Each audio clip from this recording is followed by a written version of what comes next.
Hello, good morning. Starting your own business can be overwhelming, especially for those for whom English is a second language. Additionally, cultural barriers and system differences are obstacles that sometimes prevent some people from starting the adventure with self-employment.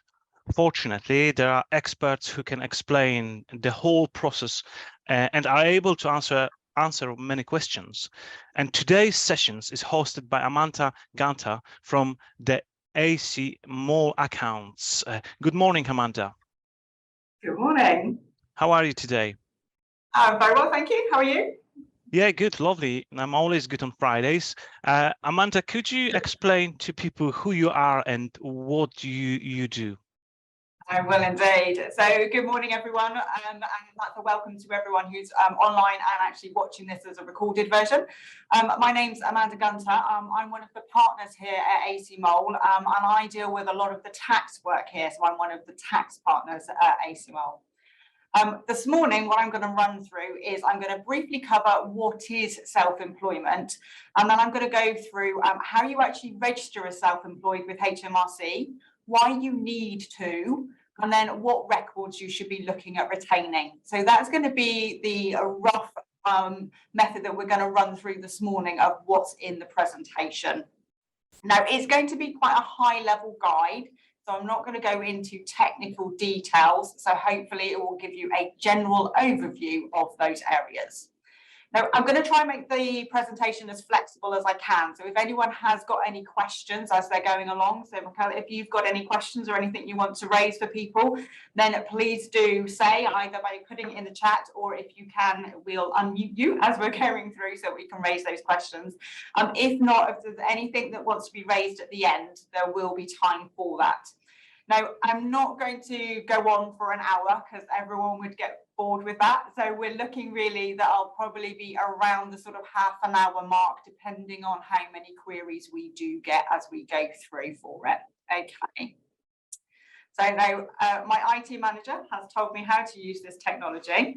And if it goes wrong, it's entirely my fault because I'm not as IT literate as our IT manager, but he is sat with me. So that's quite handy. So, excellent, first slide. Now, what is self-employment? I thought it would be good to just mention exactly what self-employment was before we go any further. So self-employment refers to working for yourself rather than working for an employer. Now, where you're working for yourself, you are the owner, you are running the business yourself. As such, you can choose when you work, where you work, and how you do that work, rather than if you're an employee where someone is telling you how you will do that job, when you do it, and where you're going to do it. If you're self-employed, you are really going to be providing your own equipment, rather than if you're an employee where your employer would be looking at providing that equipment for you. Now, the one thing to note with this is that self-employment covers a multitude of trades.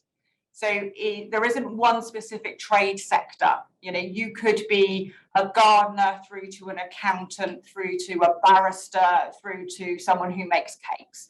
There's no one specific sector that it actually covers. So it can be any of those areas. Okay. Right. Apologies, I should have pressed a few buttons as we were going.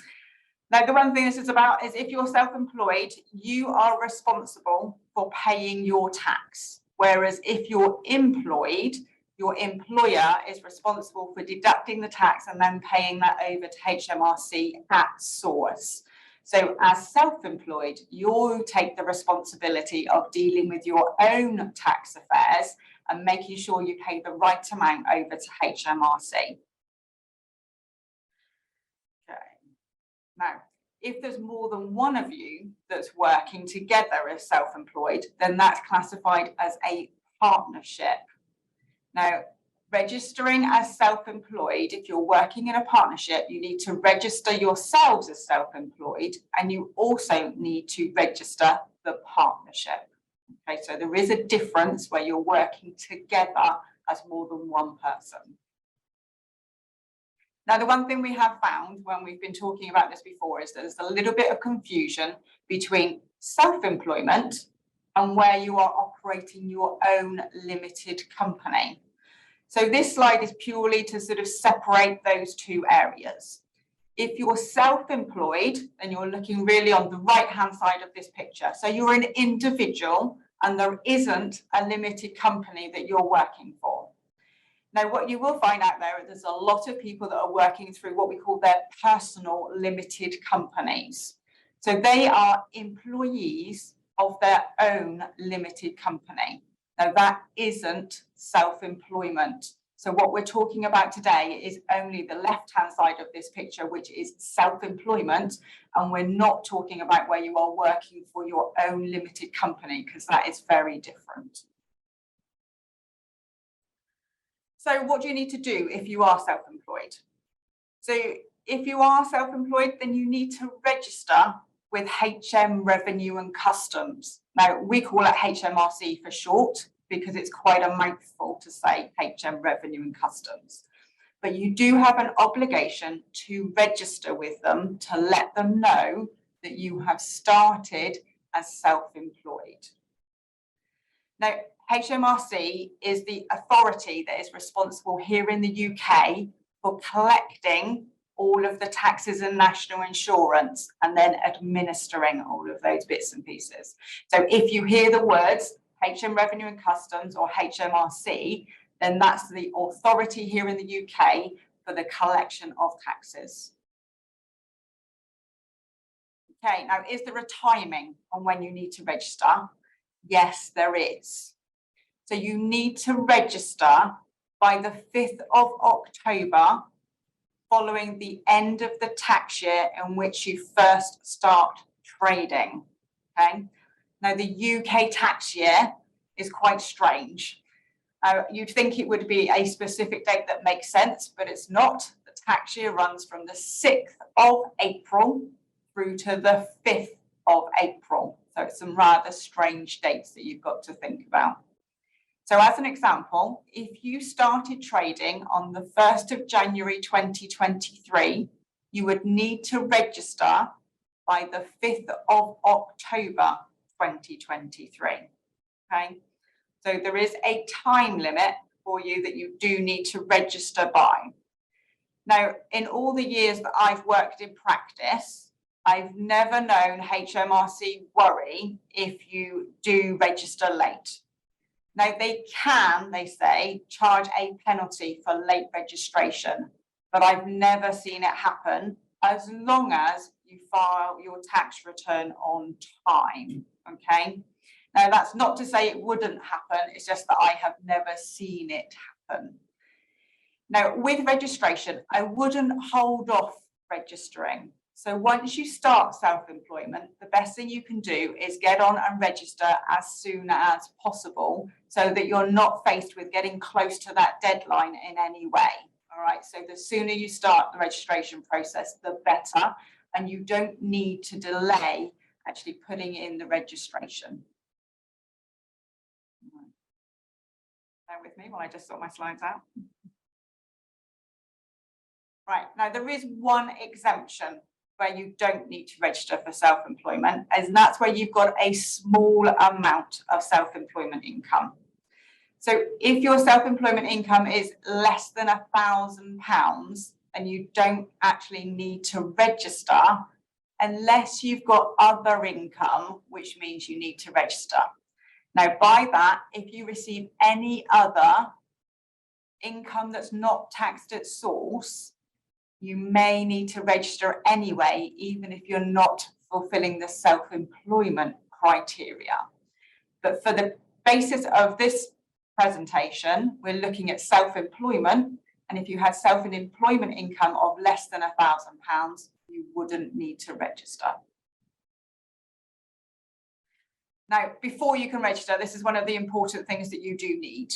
You do need a national insurance number in order to register for self-employment. Okay, so this is actually quite crucial to do first, to actually obtain a national insurance number. Apologies. Now, in order to apply for a national insurance number, there are a couple of ways you can do it, okay? If you do need to apply, you can either apply online, or one of the easier ways is you can actually call the Job Centre Plus and they will help you with that to obtain a national insurance number. Now, for a lot of people, you'll find, so if you were born in the UK, you're automatically given a national insurance number at 16. And also, if you go through the visa, I think it's the e-visa immigration account, then you may have already been issued a national insurance number. It's worth checking if you've been issued one already, particularly through the e-visa immigration account, because if you've got that, then it's one job that you don't then need to do in order to carry on with your registration.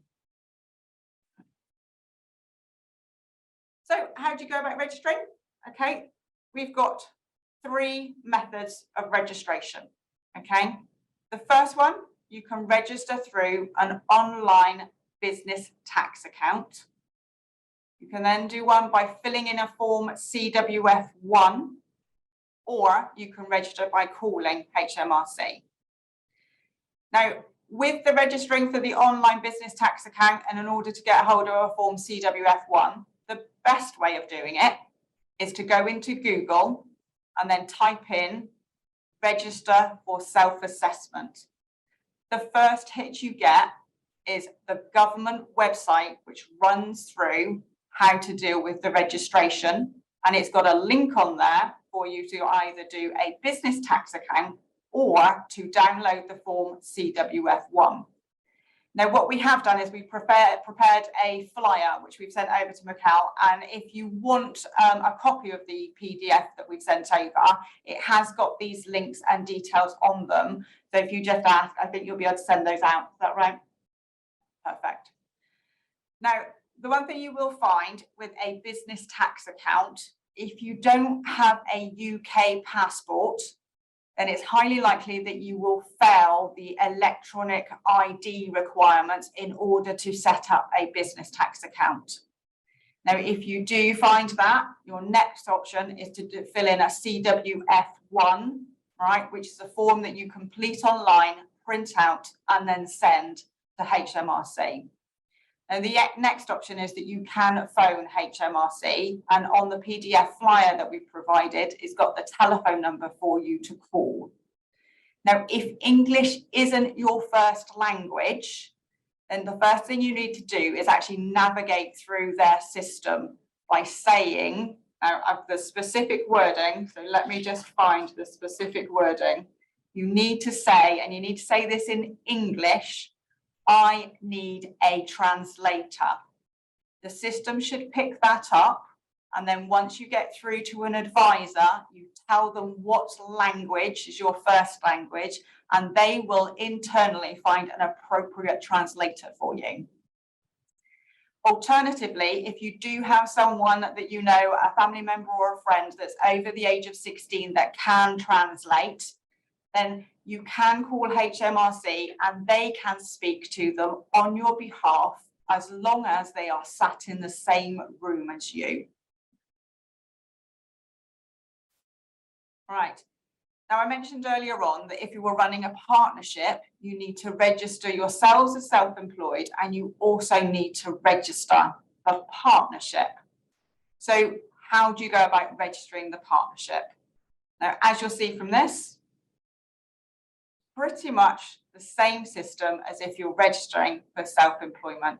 So you've got similar options. You can register through an online business tax account.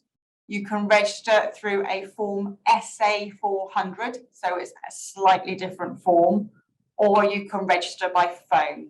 So it's very similar options to register a partnership as it is to register for your self-employment.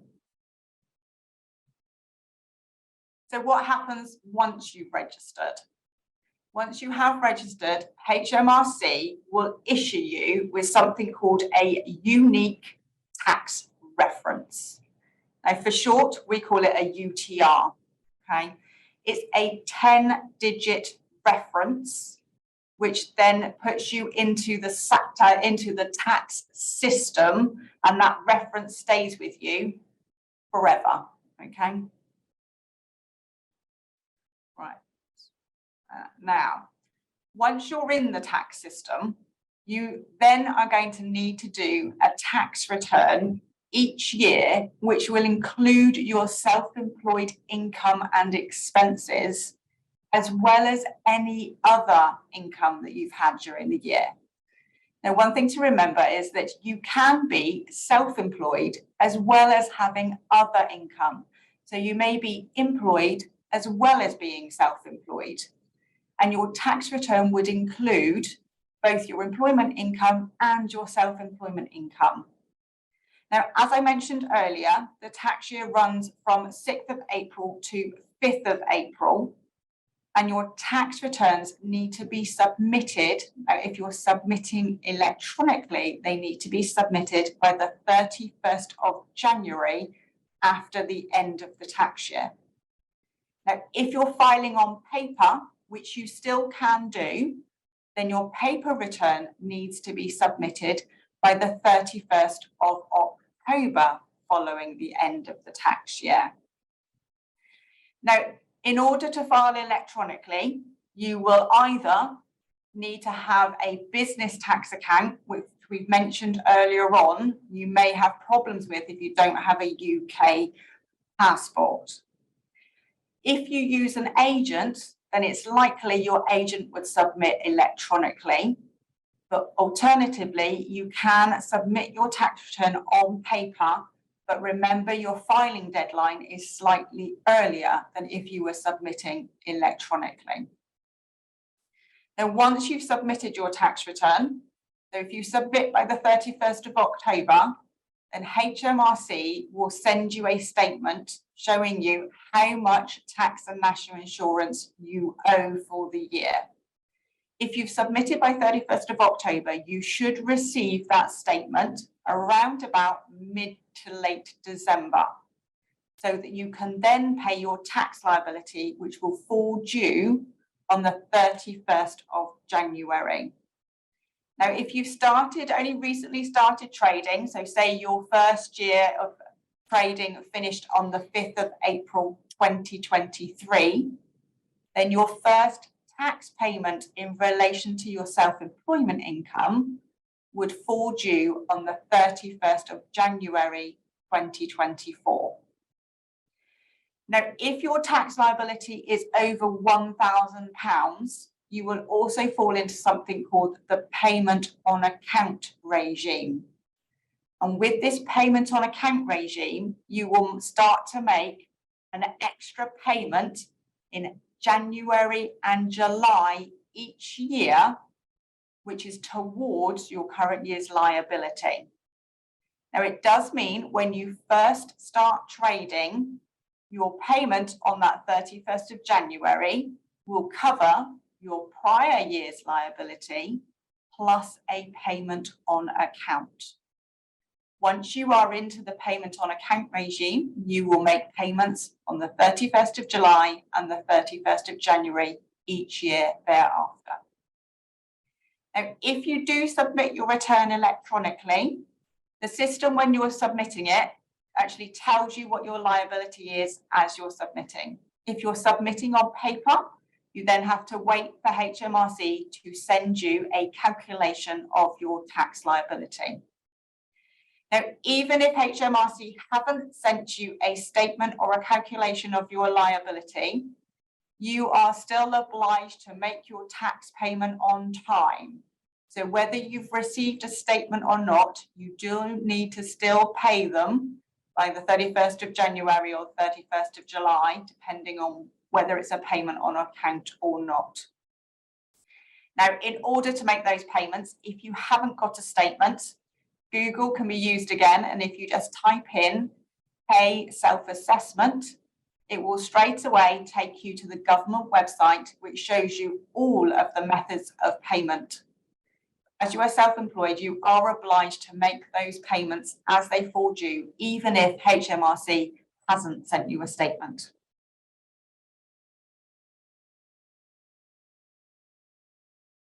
So what do you need to keep in terms of records? Anything to do with your business, record-wise, you need to keep. So from an income perspective, you need to keep all details of income relating to your self-employment. And the same goes with expenses. All of those underlying receipts should be kept in order to support the expenses you are claiming through your tax return. So anything to do with your business should be retained. Now, I mentioned earlier on that you might be, say, employed as well as self-employed. You are also obliged to keep anything in relation to your other income, such as your annual P60, which shows your employment income. So you would also need to keep that information as well. Now, there's two methods of recording any of your items. Now, you can either record everything on a cash basis, which means you record everything as you receive it and as you pay it, or you can do it on an invoice basis. Now, on an invoice basis, you will do it as you raise your invoices to your customers and as you receive invoices from your suppliers. So that's the two methods that you may be able to use when looking at your annual profit and loss account, which you would use to put into your tax return. So we've mentioned there that you need to keep all business income records, all business expenses, and then details of your personal income, which includes the employment income that I mentioned before. So, give you an idea of what you should be looking at keeping. If you are buying goods that you are then selling on, all of those receipts should be kept. Items such as your stationery costs, those sort of things need to be retained. The biggest thing, bank statements, all right, to show exactly what's been going in and out of your bank account is very crucial in terms of what HMRC expect you to keep. If you're running a shop or you've got a pub or something like that, then you need to be keeping those till rolls. So as you can see, the list of what you should be keeping is quite broad. What I would say is that if you've got anything relating to your self-employment, whether it be income or expenses, keep it. It may come in handy. You're better to keep more than find that actually you've got rid of something that you do end up needing.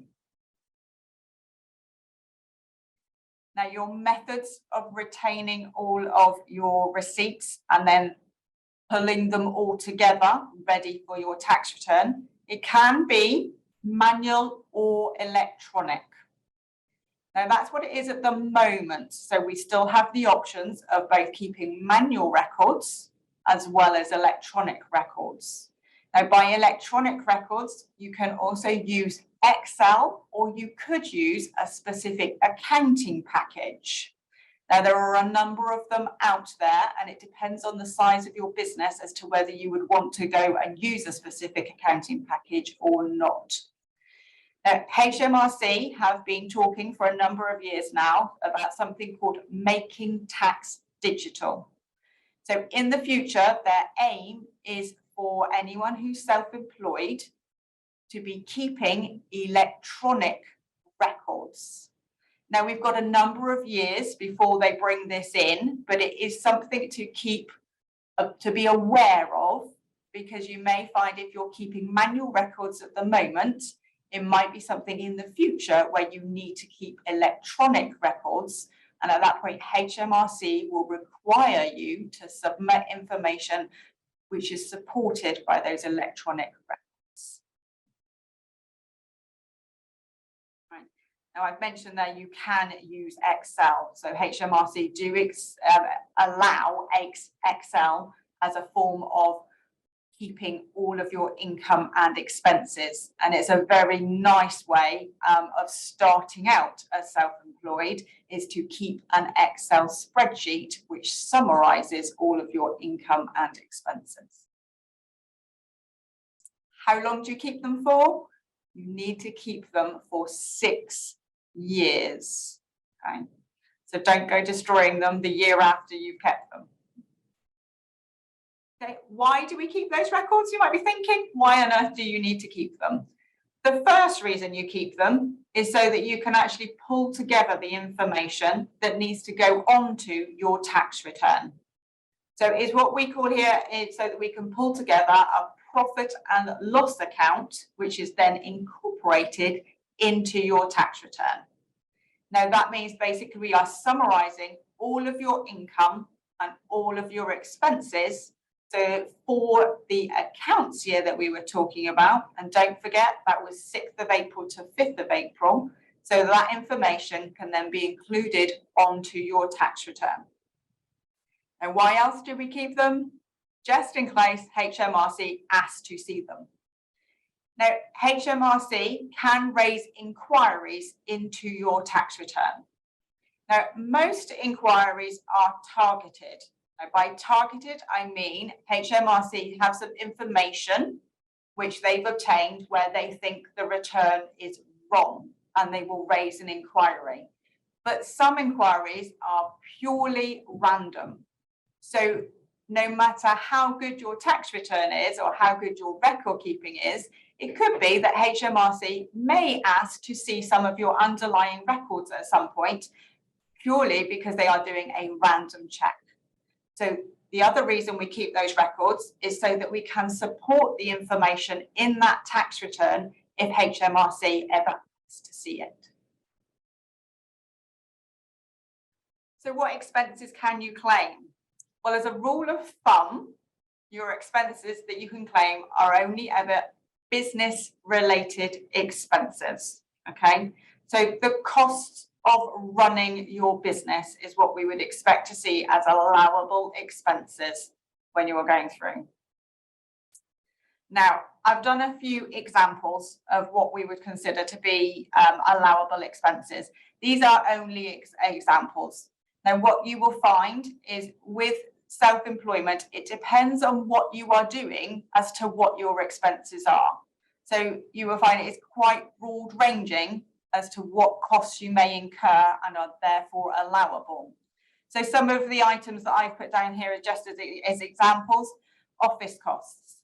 Now, I work in an office in Taunton, so we've got costs of the light and heat. So we've got our lights on at the moment, and the air conditioning is the most expensive thing in the building. But it does help on a nice warm day like today. I've got to admit, it's nice to be sat in here. But some of the things that you'll see on a more general basis, things like stationery. If you need to go and buy paper when you're sending out invoices that you're printing, you'll need that paper. So you've got stationery costs. You may find that you need to travel for business. So you've got travel costs, which would include all of your parking and your bus fares.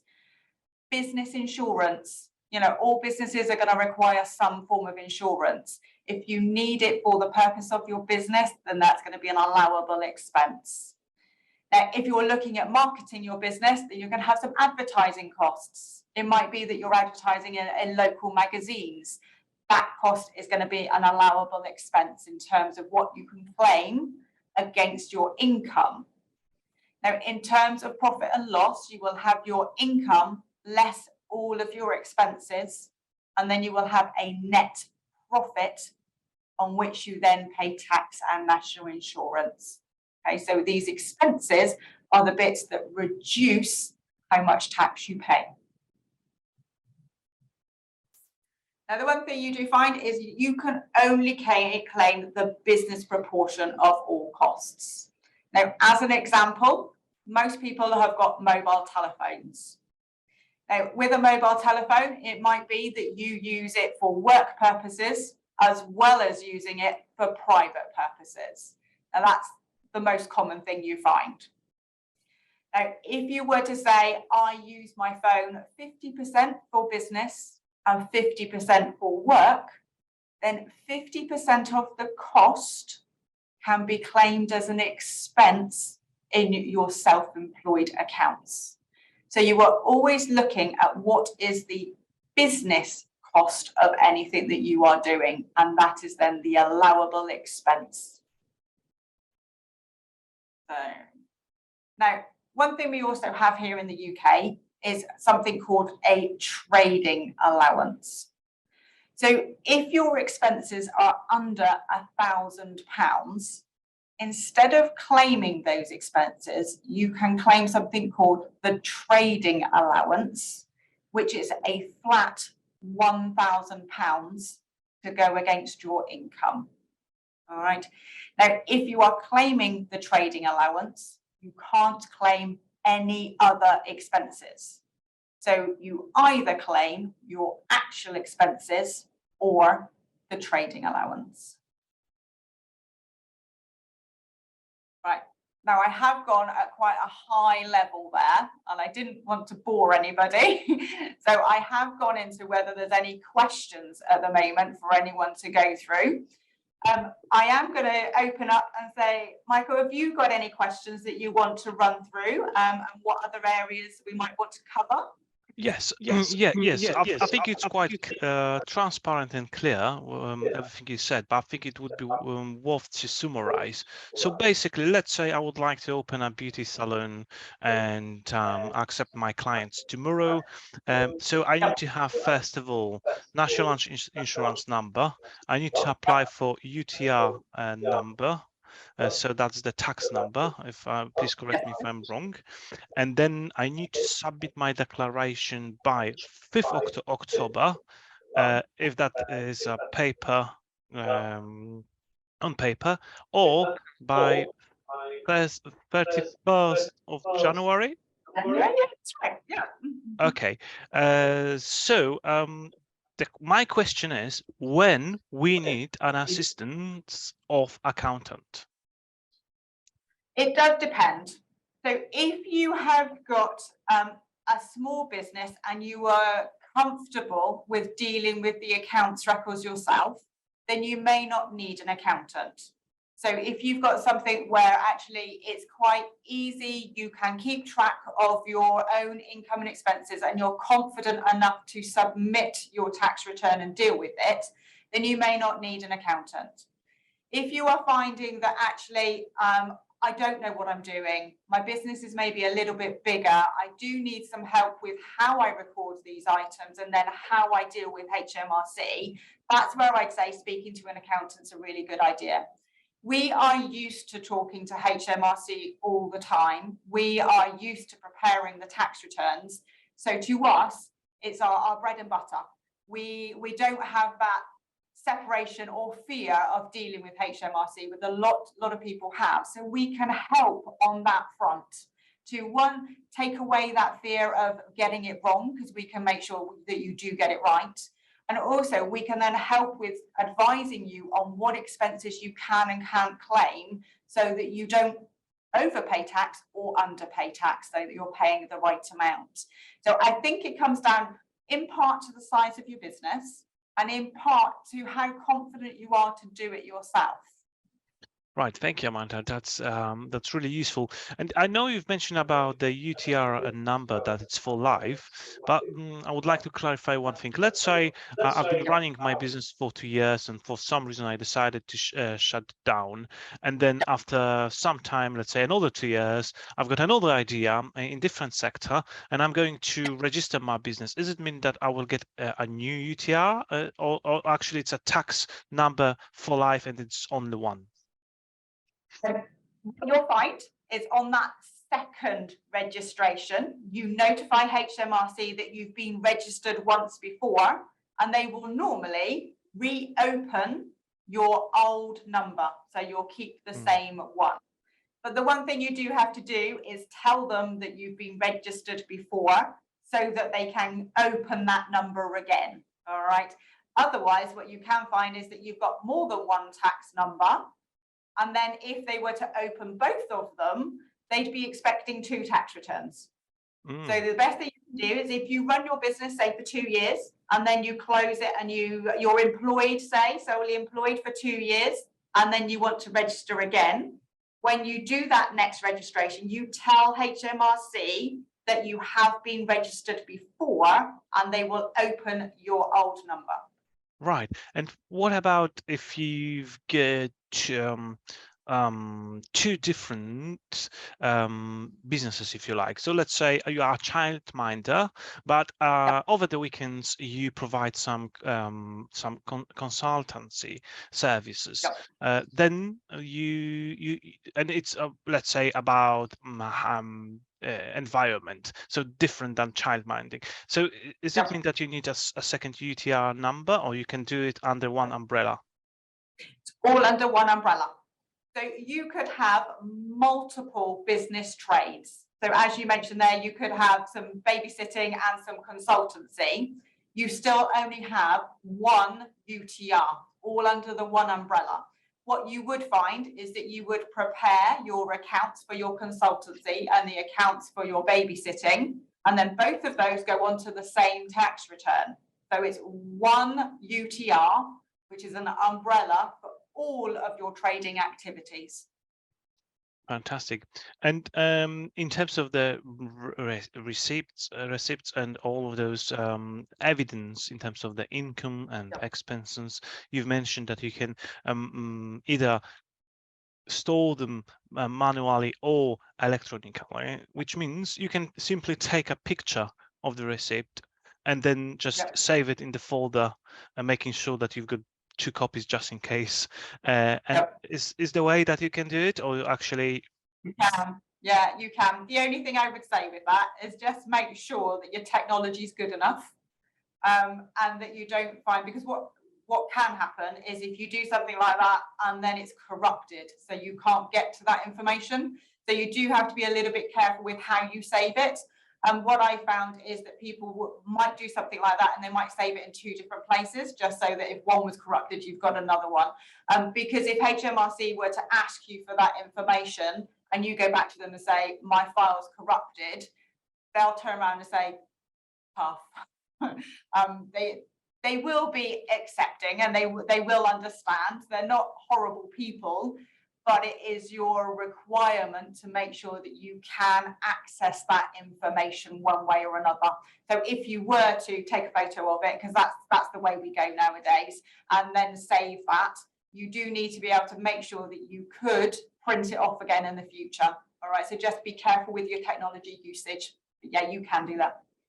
It's great. And I think there's another question that I would like to ask, and it's related to different perception on what does it mean to be self-employed in different countries, and is it? I know you've mentioned about it, but I would like to just clarify that. So let's say you've got an idea that you would like to be a photographer because that's your passion. You picture high quality. People are asking you to take picture at their weddings or different celebrations, things like that.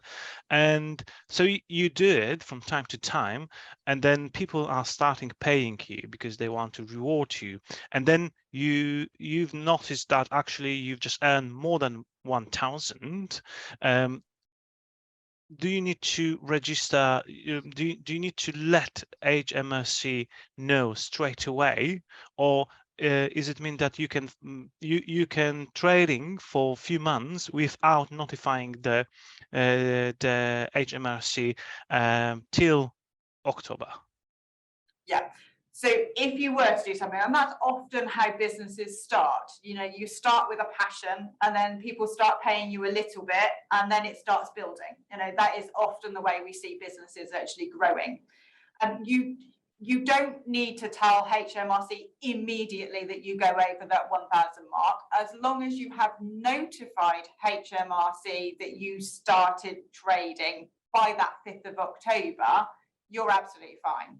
Now, the one thing I did say earlier on is I would start the process sooner rather than later, so that you don't get to the 4th of October and think, oh my goodness, how am I going to do this? So although you don't need to do it as soon as you've gone over £1,000, you are better off doing it sooner rather than later, rather than putting yourself under pressure closer to those dates. I must say that I'm finding that quite friendly, if you like, because if you never know whether your idea will work out or not. But in few other countries, basically, regardless of your success, you need to straight away register your idea at the HMRC or equivalent of HMRC and start paying taxes, regardless whether you've earned anything or not. And that's might be something that puts people off. And I think it's really important to underline that it's not the case in the UK, and you can have a go, try. If it's working well, that's fantastic. If not, then you don't need to worry much about it unless you haven't earned more than £1,000, which is I think it's really handy, and it may encourage people to try, because of before you will start completing the forms, papers, registering all of those numbers, you can actually try whether your idea it's good or not. Yeah, it's quite nice if the administration doesn't put you off of it. So actually having the ability to think, I'll have a go, do a little bit of it, see how I like it, and then if you do enjoy it, then you can deal with the administration thereafter. So that is quite a nice way that it's done. Definitely. And Amanda, I've got two last questions. First of all, what is the main obstacle for the beginners in terms of the being self-employed? What's the main challenge for those people, and how to overcome that challenge? I think one of the biggest challenges we find is for people to know how much money to put aside for their tax. So one thing we get asked quite a lot is, I'm earning this money, and because you don't have to pay your tax for quite a long time, it's the fact you need to actually plan for that tax payment.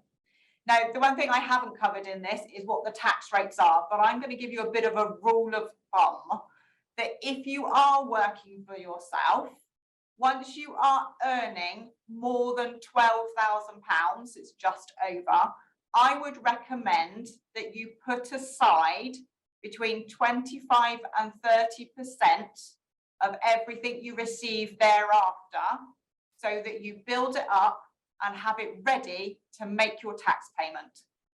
So the tax rates in the UK, if you're self-employed, if you falls into what we call your basic rate band, so you can earn up to just over 50,000, and then the element that's going to be taxed will be taxed at 20%, and you also pay national insurance at 9%.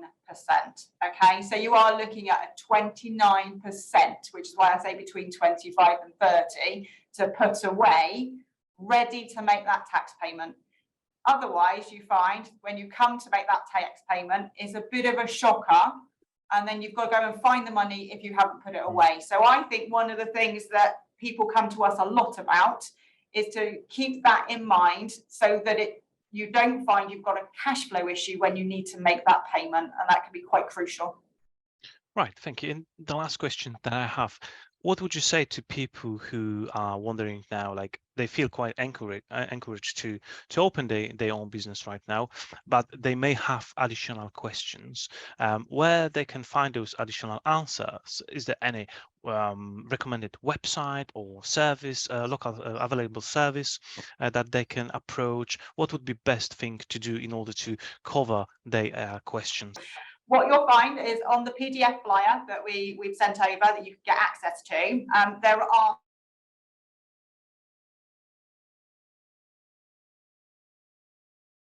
those QR codes will take you through to a number of different websites. Now, one of them is called the Low Income Tax Reform Group, so you'll be able to ask questions on them. But if you have a look at the QR codes, there's a couple of items on there for websites where you can get some additional advice. All right. Now, if you find that actually your business is growing and you need to see an accountant, then there are lots of accountants in the region. You know, you'll probably find someone who's close to you anyway. Go and have a chat to those accountants. You'll often find an accountant around where they're willing to do half an hour for free with you. So you can get advice that way. But on the back of the flyer, as I say, there's some QR codes so that everyone can just scan them, and it's got some items on there for some help where you can go and ask more questions. Fantastic, Amanda. I think like lots of things were clarified, which is good. And I would like to just underline one thing to those who may listen to this webinar later on, that tax, it's one of the things that you need to remember. There are other layers of running a business or being self-employed, like insurance or GDPR or safeguarding, depends on the nature of your business, especially if you are going to employ someone. There are additional things that they need to take into account. So, but tax, I think that's a good beginning for those who've got an idea and they don't know how to start, how to cover themselves in terms of the legal side, and how to have everything in order. So thank you very much, Amanda, for that. I'm pretty sure the ethnically diverse communities in Somerset will find that really useful, and who knows, they may come back to you and ask for some support in their own business in the future. Thank you very much. No problem at all. Good to see you. Thank you. Bye. Bye then.